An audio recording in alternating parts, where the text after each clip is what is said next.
So let's talk about another SDAIE uh, lesson plan tool, and that is the picture walk. If you've come across picture walks in relation to SDAIE in other settings, you've probably heard about them in relationship to elementary school and using a storybook, a picture book, and going through that with the students.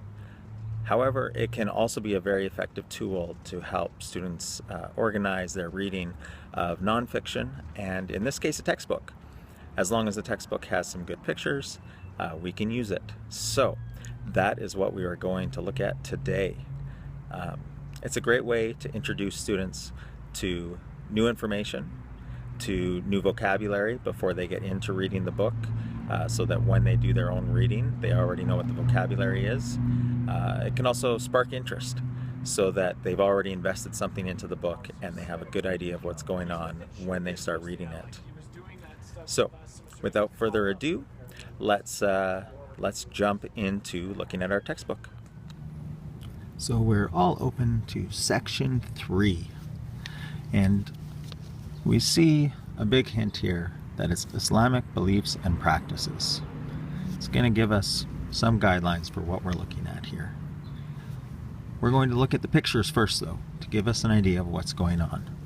Here we see a large number of boys reading a book. I would ask my class, can you describe the boys and what they're doing? I might hear things like, these boys in the front are reading very carefully, it looks like. And it looks like all of their mouths are open at the same time. The boys in the back, well, they don't look like they're paying attention quite as much. But some of them are, even if they aren't quite in the exact same place as these guys in the front. Well, at that point, I would point out that we can also read the box that talks about the picture. And once we've read that, we see that the kids are reading the Quran. The text has the question, where do you think these children are studying the Quran? The kids have seen this home, Islamic schools, and in mosques, so they can pick one. So we've looked at this page. We have an idea of what's going on with the kids reading the Quran, and now we're going to flip the page. And on this page, we read about the 5 pillars of Islam. Now, definitely, this page is a picture, but it's more text-driven. So we're going to have to look at the text. But even this, I can just point out that these 5 pillars of Islam are about what Islam believes deeply.